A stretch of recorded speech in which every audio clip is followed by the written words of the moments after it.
Welcome back, everyone. I'm your host, Kristina Scaglione, and Julie Stark is with me today. We want to acknowledge that we had a little bit of a sabbatical for a little over a month to give Julie some space to go through some health things, which we will explain and go through the podcast exposing what that was like for us. It's going to be different. This episode is a little less polished, more human. We're not here as experts today. We're here as people living through something hard.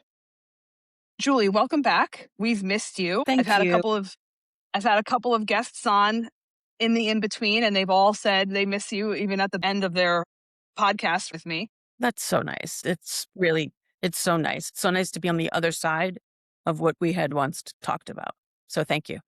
I definitely miss my partner in crime. It's good to have you back. Like I said earlier, Thank you. we are not here as experts. We are here as human beings. I want to transition into your experience a little bit, if you don't mind. Why don't you tell our listeners a little bit about what you just went through so they at least have the update, because our last recording about this was several months ago. I think it was January. Okay. Around January, February, when you first got the diagnosis. So yeah, just kind of summarize what you went through, the actual procedure itself. Yeah. So since we have spoken, I have had a complete thyroidectomy and a lateral left neck dissection. It's a mouthful, where they removed about 42 lymph nodes. I thought I was going to be, it sounded like they would be taking a chunk out of my neck, and just the sound of that was jarring in and of itself. But as you can see, I can hide a little bit of it with my clothing. But to me, I've been through something big, and check this out. So I had that done. I'm still in the healing process for sure. It's only, it hasn't even been 2 months. Next month, I will do a radioactive iodine treatment, which they will give me shots that will bring out any thyroid cells that are hiding somewhere in my body and get them ready to receive this iodine treatment that will hopefully kill the thyroid cancer cells that are microscopic, but still there. So that's towards the end of June. Then we'll have a scan to see what lights up. Hopefully nothing does. And if nothing does, then I'm a healthy girl who has a lot of work to do to maintain being in good health. Thank you so much for sharing that with our listeners. And also, I want to say, yes, they did a huge incision on Julie's neck, but the surgeon she had was amazing. He followed natural lines that she already had on her neck, and I think it looks amazing for what she went through. You mentioned you had 42 lymph nodes removed. How many of those were cancerous? Only 7 of those were cancerous. Only. You're right. And they don't, they have to guess where to stop, but they were very pleased with how many they took out, and the number that was malignant was good. Yeah. Good that they got them out. Yeah. I was present for some of the recovery, which I was grateful to be there for. And not more grateful than I. We learned how important the thyroid is now that it's gone. We learned what did you call it? The furnace of the body? Yes. Thermostat, furnace. Yes. Julie got to share with me all of these fun facts that the thyroid controls in our body, which I had no understanding of before she had to have this done. So someone sent Julie a plushie toy thyroid, which is adorable. And it came with a little notepad of like all the things that it did. What does the thyroid do in your body, basically?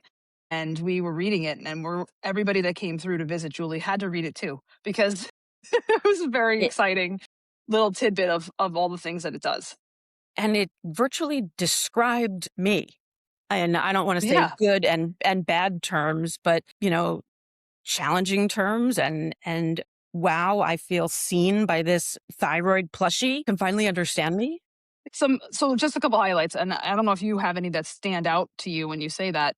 One that stands out to me that Julie always had to have was a fan. She always had to have a fan around her neck or somewhere in the vicinity blowing on her, because she always had for as long as I've known you. Like, it wasn't even related to perimenopause or anything. Like, you were just always having hot flashes. The thyroid regulates your body temperature, regulates your metabolism, how fast or slow your body transforms food into energy, which I think most people know that part. But it controls your weight control your energy, your heart circulation. I just said body temperature, your digestion, your growth and development, your mental acuity and mood, and your reproductive health. Like, that's just like the tip of the iceberg. I'm just giving Yes. you bullet points of like fun facts. And that's this little bow tie of an organ that is 20 grams in weight, and that regulates so much of who Yeah, we are. it's crazy. I had 3 or 4 really important questions I wanted to make sure I asked you today on this very special interview. But before I do that, I wanted to ask, when did this really become real for you? At what point in this health journey did it really just hit you? It's a great question. I think every day that I talked about it or thought about it, it felt so far from me. It felt, I don't know if it was a defense mechanism, working in my favor, but I felt once removed from it for months. I was able to talk about it, joke about it, really joke about it, which truly was helping me. But I think it wasn't until maybe a week or two before the surgery that I was like, oh shit, I have cancer. What have I been doing for the last 6 months? How have I been getting through this? Cancer? What? And walking into this hospital that is, I can give a shout out, I suppose, to Miami Cancer Institute. Everything in there is oncology related. So it's a sad building to have to walk into, but also to see how much they have done with medicine and how prognoses have changed is remarkable. I think that what surprised me the most was how quickly knowledge and lived experience separate from each other, if that makes sense. As a therapist, I understand fear. I understand grief, trauma responses, uncertainty, anticipatory, anxiety, the nervous system, cognitive distortions, all of these things as therapists we understand, right? But living inside the illness, like you said, is totally different. It's not conceptual. It's physical. It's literally down to a cellular level. It wakes up Mm. with you, right? It sits in the room with you. It changes the way time feels for me. I think I was surprised by how much I could know scientifically and still be afraid. That's a good point. Most people would want to Google this, right? And would like want to look up how the surgery is going to be. Well, the last couple of surgeries that I have had, I've been able to watch, but only afterwards. Afterwards, I'm fascinated by how they did stuff. I don't think I want to know beforehand. But some people will go online and try to see what they're about to encounter. I think I was surprised by how much I could know and still be afraid. I could identify the thought, I could name the feeling, and I could understand the response, and still I was inside a body that felt unsafe. Now, go ahead. You had a question?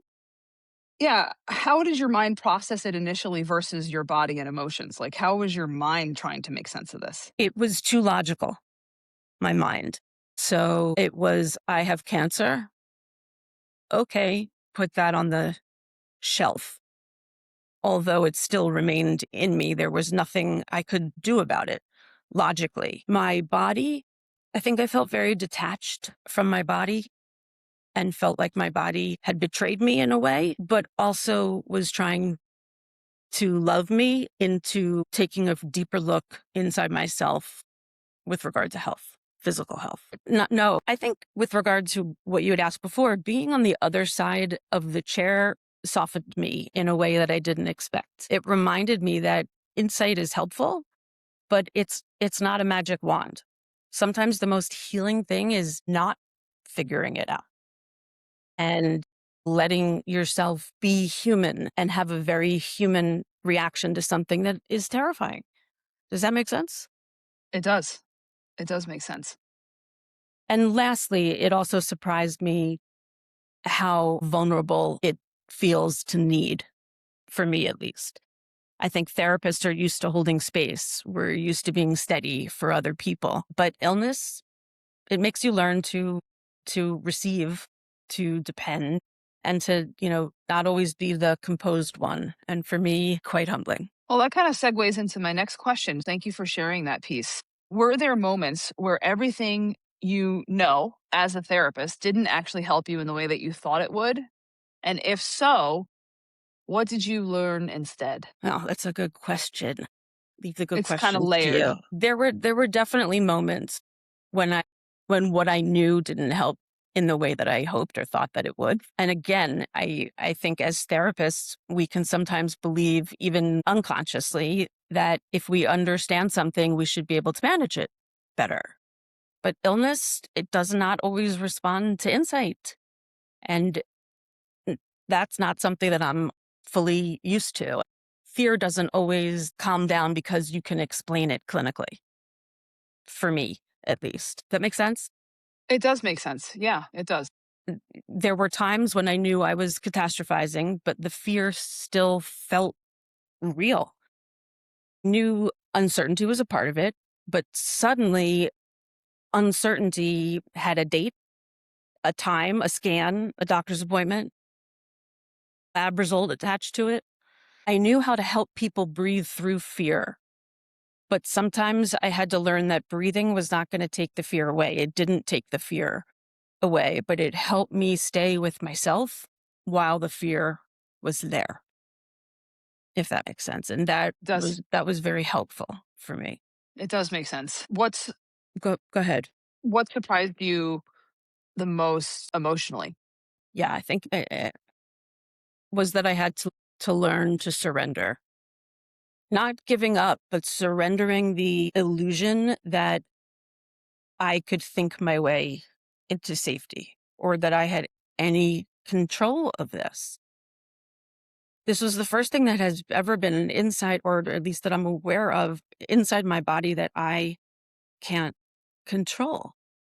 So I had to learn presence over control. I had to learn to let support in, right? I had to learn that coping does not always look graceful.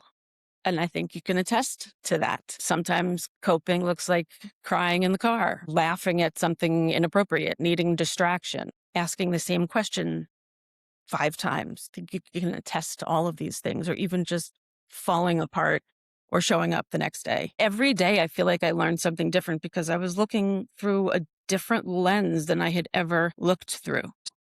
Does that mean you noticed if you were trying to therapist your way out of it to yourself versus being part of the experience? As you and I have talked about in the past, people will say to us, take your therapist hat off Mm, or put your therapist hat on, I hate that. right?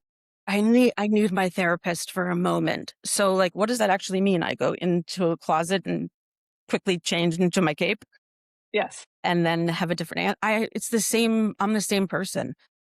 Therapy hat on, therapy hat off.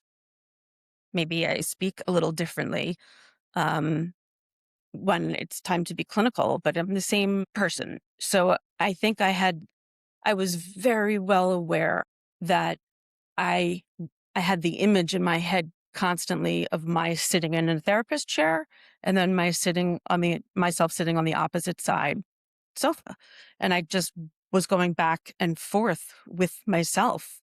And there's the chair technique that Scott Kellogg, I don't know if he coined it, but teaches it. It was helpful to be able to talk to myself as a therapist and to be able to ask questions and to come to an answer myself as best I could. Does that answer? It does. It does. It kind of brings me to the next question, which is very helpful. If you could sit across from your pre diagnosis self or even your clients now, what truth about resilience, fear, or healing would you say differently after going through this? Another good question. I think I would say that resilience is not what most of us think it is. Let me try to clarify. So before this, I may have described resilience as the ability to keep going, to adapt, to find meaning, to recover. And I still believe that, but now I would say it more gently, that resilience is not being calm all the time. It's not being positive. It's not having some inspirational response to pain. That resilience Resilience can be messy, man. It is messy. It can include fear, anger, bargaining, numbness, literally and figuratively, humor, denial, hope, exhaustion, and sometimes all of those things within the same hour. I would tell my pre-diagnosis self that fear is not failure, that fear is not proof that you're doing healing wrong. Fear is what happens when something matters, right? When life feels precious, when the illusion of control gets interrupted. And I would tell my clients something I probably believed before, but feel differently about now, that healing is not always about getting back to who we were. And this is really key for me and hopefully for you, that sometimes healing is letting yourself become someone changed, not ruined, not broken, just changed. I think that's a big deal to say. What about you? What do you think? I think that is a big deal. It reminds me of a conversation that we had a little over a year ago, maybe even 2 now, where I said to you, "I don't need you to be the old version of yourself that you constantly reference wanting to get back to." I said, "I just want the newer version of you to emerge." And I remember it was in that conversation that shifted how you thought about joining me at Root and Rise and at Limitless. You have a lot of insight, my friend. In all seriousness, though, you're right. You have said that. And it's very comforting to hear that. It's very comforting. You know, Okay. you mentioned like resilience can be messy and having to give up control in certain areas, and that made this particular thing pop to mind. What changed about your relationship with control? And does this experience alter how you see yourself? It's another good question. Control is an illusion. And as much as I feel like I always need to be in control of everything, I recognize that I cannot. So does that mean your relationship changed? Absolutely. Absolutely. I think once we have insight about something, I think our relationship to it can shift perspective, which is what we want in therapy, to be psychologically resilient, psychologically flexible. I think that that's key, but awareness has to be there first and foremost, right? Right. Right. Does that mean that your relationship with vulnerability also shifted because of that? For sure. Did it look different for you in this? You mentioned having to, I think it was having to accept help, like something along the lines of accepting help. Well, being dependent on help was what the word you used, depending on others. I would assume shifted the way the vulnerability looked like for you in your life. Again, a great question. I, I think I'm still in the throes of it. And as much as I would like to talk about it in this was experience, I'm still very much in it. I'm over, I think, the biggest hump being post op. I still have a lot of things to go through. I started working with a different clinician, different therapist to help me with cancer and the way that I'm looking at myself through this as an opportunity to grow differently than I would be growing perhaps without having gone through an experience like this. So it's opening my eyes to many different things. And I think I'm going to learn something every day, being able to talk about it once a week with someone who's been through it and who's been through this experience of having a medical illness. It sounds like it's kind of redefining what support looks like, right? For you, support looked like a lot of different things. And maybe you could share. I'm sorry to interrupt you, but to your point, sometimes it looks like making a doctor's appointment for me or letting someone drive me somewhere, right? Saying I'm scared and actually letting myself go rest. All of that is uncomfortable and scary, but those who love me and or who love you out there will show up if you let them know where you are in every sense of the word. And I felt a lot of love and I still do. I feel so incredibly lucky at the people who have been in my world and who've touched my world, even just gently for a day, who remember who I am and have reached out. It's made me want to live my life differently. What would you say to someone currently in the middle of their own impossible season? Hang in there, and allow yourself to feel however you need to feel. If you need to cry, if you need to be angry, to allow yourself to feel it, to learn how to speak your boundaries and what you need, ask for what you need, and put a hand up if it's too much. Also, people are only trying to do right by me, and they don't know what to say when you say I have cancer, that it's okay to use humor and that it's okay to help them out and tell them, you know what, you don't have to say anything at all. There's nothing to say. This just sucks. And it's great that I can speak to you about it, period. Takes the onus off of them. And I made some mistakes. I actually learned that the hard way by making some people very uncomfortable. And certainly that wasn't my intent, but takes people off guard, especially with someone like me. I'm very open. You may not experience me this way all the time, but I'm very open and transparent about a lot of things. And some people are more private, so could take them aback, but people are just trying to help. And I think those are the things that I would say. What I hope someone takes away from this conversation is that things that you are terrified of and are in your deepest, darkest unconscious, if they happen to present themselves for whatever reason, that you actually can get through this and you can come out the other side a different person with a different appreciation of life, and to allow yourself to be open to help and care. That was one of the hardest things, still is for me, to allow help, to recognize that you are not just a number, someone who has cancer and are a statistic in a study. You're so much more than that. You are who you were before this diagnosis. And now you are someone, we are people who have had this illness. It does not define us. I would never say I am a cancer patient before I say I am Julie, who is a therapist, an artist, a photographer. But I would also be a survivor. But it doesn't define me. I'm very proud to be. Guess we're in our own little club.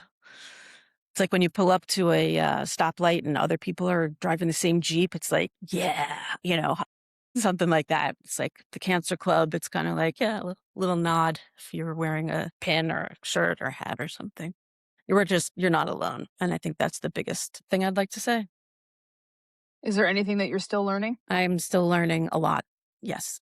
Every day, every single day. And I think I'm much more aware that I'm learning every day, because although I had a cancer that had a great prognosis, that has a great prognosis, it has, I've learned to look at time a little bit differently, and I'm still learning. Thank you so much for joining me today, Julie. One thing I want our listeners to go home with was you don't have to have everything figured out to survive something hard. You can find us on YouTube, Spotify, and Apple Podcasts. And stay tuned for more License to Spill.